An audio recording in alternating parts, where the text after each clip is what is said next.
Mesdames et messieurs, bonsoir et soyez les bienvenus pour cette nouvelle édition de votre journal de 22 heures au sommaire de l'actualité.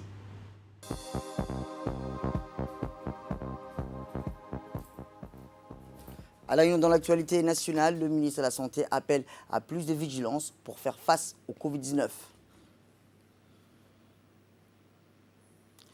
Et toujours concernant le Covid-19, l'Inde toujours submergée par la deuxième vague.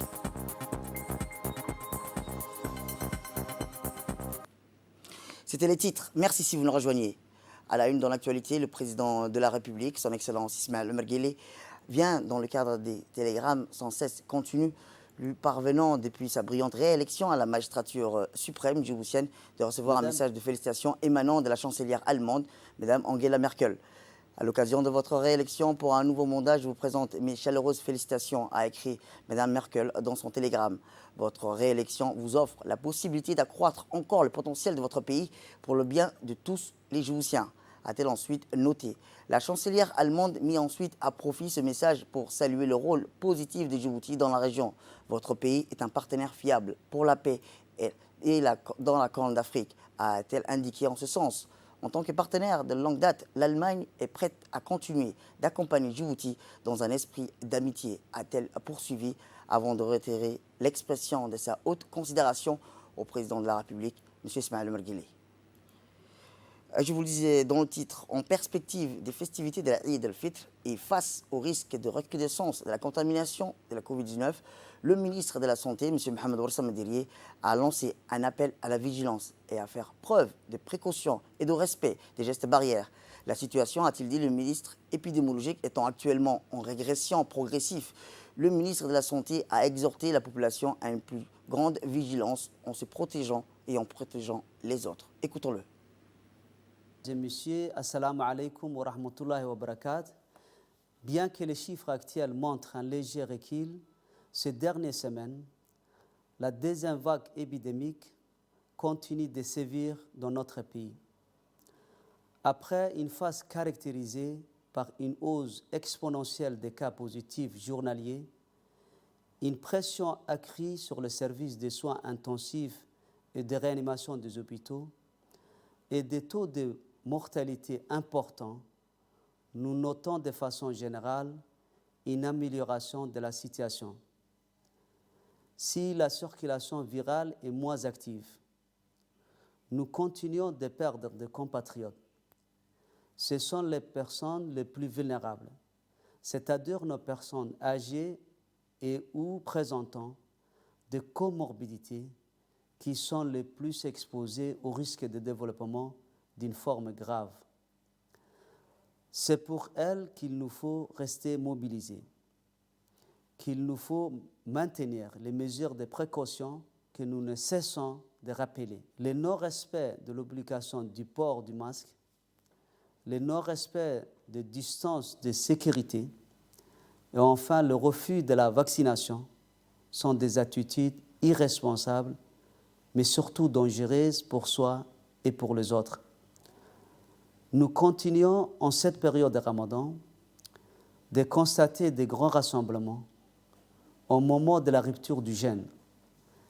Cela nous inquiète d'autant plus que nous approchons des festivités de la Eid al-Fitr. Nous vous demandons de faire des preuves de vigilance également en cette période particulière. Le gouvernement met tout en œuvre, sous le leadership attentif du chef de l'État, son Excellence M. Ismaël Omar Guelleh, pour mener la riposte adéquate contre la Covid-19. Nous vous demandons, chers compatriotes, d'accompagner nos efforts, c'est capital. Puisse Allah nous accorder sa protection et sa bénédiction en ces derniers jours de Ramadan. Amin. Je vous remercie. Et direction le sud, où le personnel infirmier et les médecins spécialistes de l'hôpital régional, Dr Ahmed Absi Ouassama, travaillent sans relâche pour offrir des services et des soins de qualité à la population des régions du sud. Couvrant l'ensemble des régions du sud, cet hôpital de niveau 3 s'est montré à la hauteur de ses prérogatives en accomplissant avec succès l'accueil des prises en charge thérapeutiques des patients en répondant efficacement à cette demande supplémentaire due à l'accroissement démographique dans le chef-lieu de la région d'Ali Sévier. Rappelons que doté d'un plateau technique moderne, l'hôpital régional d'Ali-Sébié est un fleuron technologique qui offre des prestations de qualité en termes d'hospitalisation, un service de réanimation moderne et performant. Le docteur José Antonio Rodriguez, spécialiste de la réanimation de l'hôpital régional, dans une interview, nous a expliqué que les matériels scope, lits et machines respiratoires installés à la réanimation sont bien équipés et modernisés. Les services de soins intensifs de réanimation sont grandement équipés de technologies comme les capteurs de surveillance, les ordinateurs retraçant le courbe constant sur les écrans, reliés à un poste central qui permet aux infirmiers de visualiser en temps réel de chaque paramètre vital patient sans même se déplacer au poste de soins central.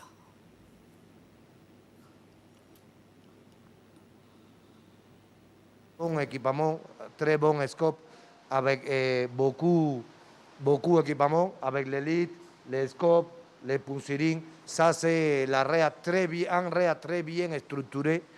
C'est la meilleure réa que moi regardé ici en Djibouti de tout l'hôpital que moi connais. C'est un réa très bien équipé. Autre actualité, sous la présidence du député Charmak Moussa Aré, la commission des finances et de l'économie générale du plan s'est penchée aujourd'hui sur l'examen de 2 projets de loi relatifs aux comptes financiers 2017-2018 de l'Agence nationale des systèmes d'information de l'État, autrement dit l'ANCI. La réunion a groupé les parlementaires membres et non membres de la commission des finances s'est déroulée avec participation du ministre de la Communication chargé des Postes et des Télécommunications, M. Redouane Abdullahi Badon, du directeur général de l'agent comptable audit d'établissement. Après une discussion et un échange, la commission des finances a transmis avec son avis favorable les 2 projets de loi en séance publique.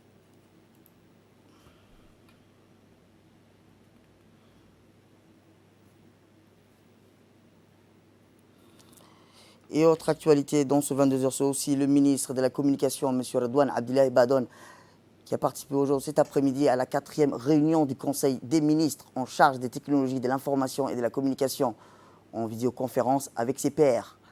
Cette réunion a pour objectif de faire le point sur les progrès réalisés depuis la dernière réunion. Les discussions ont porté sur la finalisation de l'accord d'établissement de l'Alliance Smart Africa, sur échange sur l'état d'avancement des réseaux africains uniques. D'autres projets phares comme le Smart Africa, dont les projets en cours pour lutter contre le Covid-19 dans le but de transformer l'Afrique en un marché numérique unique, ont parmi les sujets abordés durant la visioconférence. La Smart Africa, rappelons-le, est une coopération des pays africains qui ambitionne de développer l'Afrique par l'éthique en créant une Afrique interconnectée, une alliance qui a pour vision de transformer le continent en un marché numérique unique, une vision stratégique partagée non seulement par les pays membres, mais également par les partenaires clés du secteur privé, ainsi que par les organisations régionales, internationales, membres de la Smart Africa. Un Smart Africa qui est fondé par un manifeste adopté par les chefs d'État des pays adhérents et reposant sur les 5 principes, à savoir la mise en place d'éthique au cœur des programmes, l'amélioration de l'accès aux TIC, et l'amélioration des responsabilités, efficacité et l'ouverture grâce aux TIC, la priorité donnée au secteur privé, la mise en contribution du TIC pour promouvoir le développement. Djibouti, en sa qualité des pays membres de Smart Africa, porte le projet phare de centre de données Data Center, le premier conseil de mise en charge de technologie de l'information, le Smart Africa, qui s'est tenu en marge de la 5e édition du sommet Transform Africa à Kigali, en Rwanda. Rappelons-le, en cours le 13 mai 2019, dédié exclusivement au ministère des TIC des pays membres de cette réunion qui fait suite aux recommandations du comité de pilotage Alliance visant à mettre en place un conseil et pour meilleure coordination de leurs efforts. Et toujours dans l'actualité nationale, en ce mois béni du Ramadan, le ministère des Affaires sociales et de la solidarité et l'Union nationale des femmes djiboutiennes et l'ONG Djibouti Women Foundation ont co-organisé plutôt ce matin conjointement une cérémonie de remise des dons au profit des familles ayant des enfants à besoins spéciaux. Cette cérémonie a vu la participation de Mouna Ousmane Aden, ministre des Affaires sociales et de la solidarité, et la vice-présidente de l'Union nationale des femmes djiboutiennes, Mme Hassan Ahmed Belil, le directeur des relations bilatérales du ministère des Affaires étrangères, et ainsi que des membres de l'association. La fondation Djibouti Foundation Women de la diaspora djiboutienne a concouru à cette noble initiative d'habiller un enfant durant cette période. Une fois de plus, présidée par Mme Feirouz Ali Aden, l'association vient de réitérer son engagement constant en faveur des plus démunis. Et enfin, les familles ont tenu à exprimer leur gratitude et leur reconnaissance.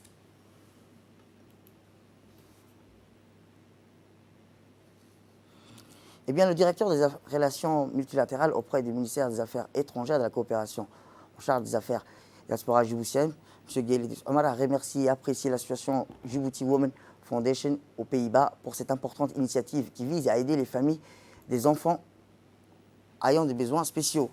Ce geste généreux, a-t-il dit, est devenu une habitude annuelle pour l'association à travers laquelle elle travaille pour fournir des vêtements de l'Aïd et à ses enfants, ainsi que son soutien continu aux personnes souffrant des maladies mentales. Il a saisi cette occasion pour exhorter les diasporas djiboutiens dans le monde, en particulier les hommes, à suivre l'exemple de cette association afin de participer aux efforts visant à soutenir et prendre en charge les groupes vulnérables de la société dans notre pays. Eh bien, voici les propos de la vice-présidente de l'UNFD lors de la cérémonie de remise des dons au profit des familles ayant des enfants à besoins spéciaux. Excellence, Madame la Ministre, Monsieur le Directeur, les représentants de l'association Women Initiative, Djibouti Women Initiative, qui sont basés en Hollande et qui nous font chaque année l'honneur de participer pour le Eid, faire fêter des enfants et qui pensent toujours chaque année à cet événement. C'est un événement qu'on fête tous les ans, depuis presque maintenant 10 ans, je pense. Et on remercie vraiment la diaspora de la Hollande, surtout la présidente, Madame Férouz, qui est toujours à l'écoute et qui répond toujours quand les moments opportuns. Et je voulais remercier aussi les invités, c'est-à-dire les mamans, qui cette année, c'est la troisième fois, je pense, qu'on est en train de faire fêter des jeunes enfants handicapés et leurs parents qui fêtent toujours cette fête avec nous. Et je les remercie d'être là. Et je remercie la ministre de la Solidarité, des Affaires sociales et de la Solidarité, qui est toujours un appui et qui nous appuie à tout moment et qui est toujours présente à cet événement annuel qu'on fait chaque année à notre siège. Je vous souhaite la bienvenue à ce siège, à ce siège qui est le siège de l'UNFD, qui est la maison de la femme et des enfants.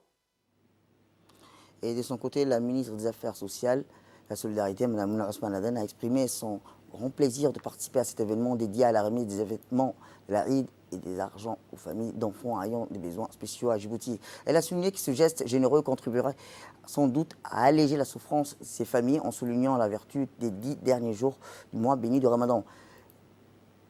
Elle a exprimé aussi félicité la fondation Djibouti Women Foundation qui comprend de nombreuses diasporas djiboutiennes de Hollande qui fournit cette aide précieuse chaque année pour améliorer les conditions des familles d'orphelins ou des familles enfants avec besoins spéciaux. La ministre a souligné le rôle majeur joué par l'Union nationale des femmes djiboutiennes pour apporter cette aide aux familles les plus démunies. Enfin, elle a rappelé le rôle assigné à la diaspora djiboutienne à l'étranger pour participer activement à l'avancement des processus de développement économique et social du pays en les appelant à s'organiser puis à contribuer à la construction de leur chère patrie, qui est la République de Djibouti.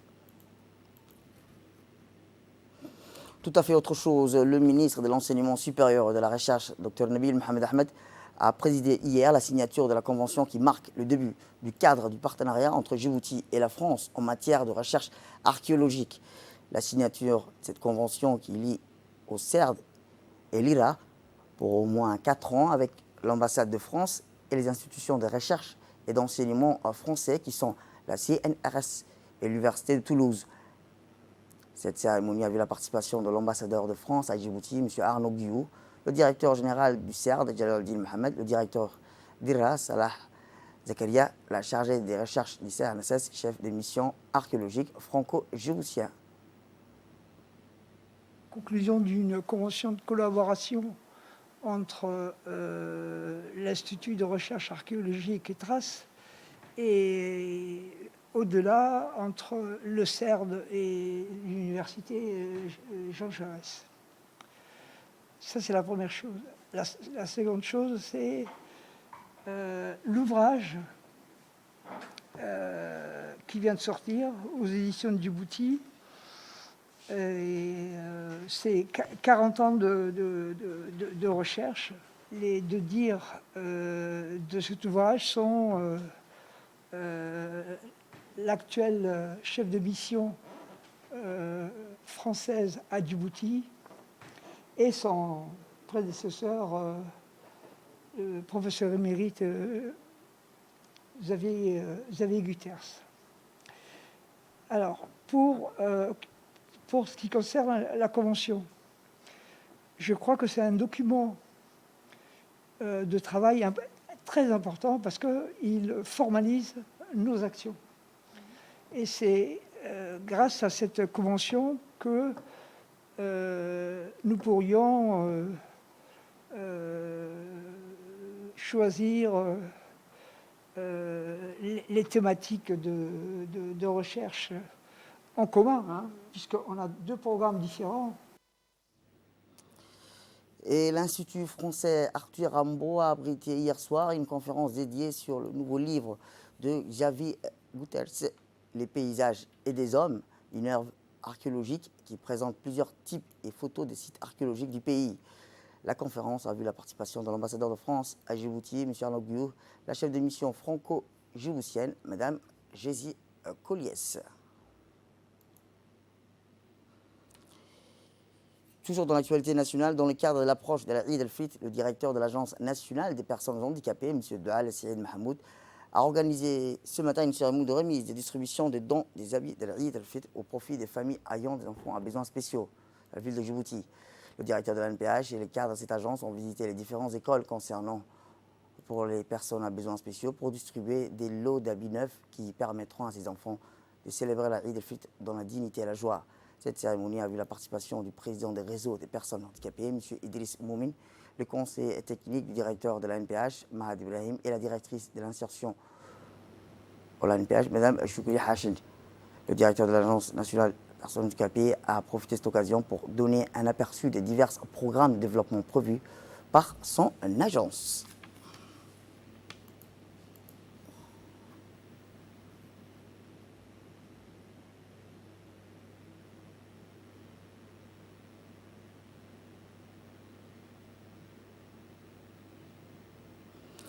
Direction la mosquée de Demerjo, où accueilli ce matin la 8e édition du concours coranique financé par la députée de la région de Demerjo. La cérémonie de clôture des concours coraniques a vu la participation du sous-préfet de Demerjo, M. Hachid Nour, Cheikh Shamsuddin, président du Haut Conseil islamique, l'imam de mosquée de Demerjo, Cheikh Faisal Ali Ladier, le concours coranique du mois béni de Ramadan, organisé chaque Ramadan à Demerjo, et les participants reçoivent des cadeaux de la part du député de la localité de Demerjo, à savoir M. Djibril Abdillahi Migane.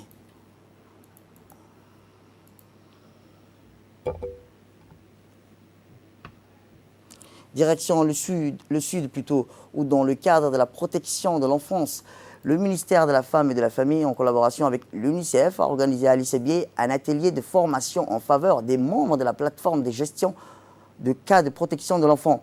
Cette formation a regroupé les différents membres et les plateformes telles que l'UNICEF, l'UNFD, le Conseil régional, le ministère des Affaires sociales, le ministère de la Santé, l'Éducation, la gendarmerie et la police. Dans un mot d'ouverture, la directrice de la famille, Mme Fouzia Al-Osman, a mis l'accent sur l'importance de cette formation. L'objectif de formation était d'améliorer le fonctionnement de la plateforme de prise en charge holistique des cas de protection de l'enfant.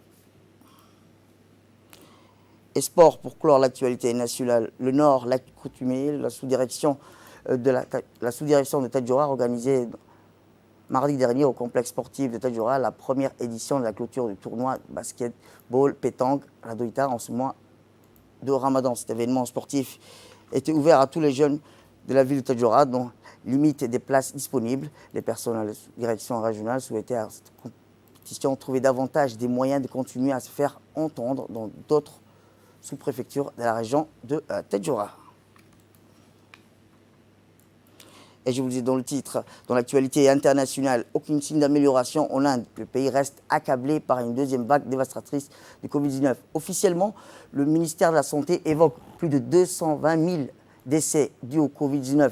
Mais ce chiffre est très largement sous-évalué. Selon les experts, le nombre de nouvelles contaminations ne faiblit pas avec plus de 380 000 nouveaux cas répertoriés ces dernières 24 heures. Le cap des 20 millions de cas a été franchi en début de semaine en Inde. C'est la fin de cette édition. Merci à vous de nous avoir suivis. Restez avec nous pour suivre nos programmes télévisés et bon week-end à vous.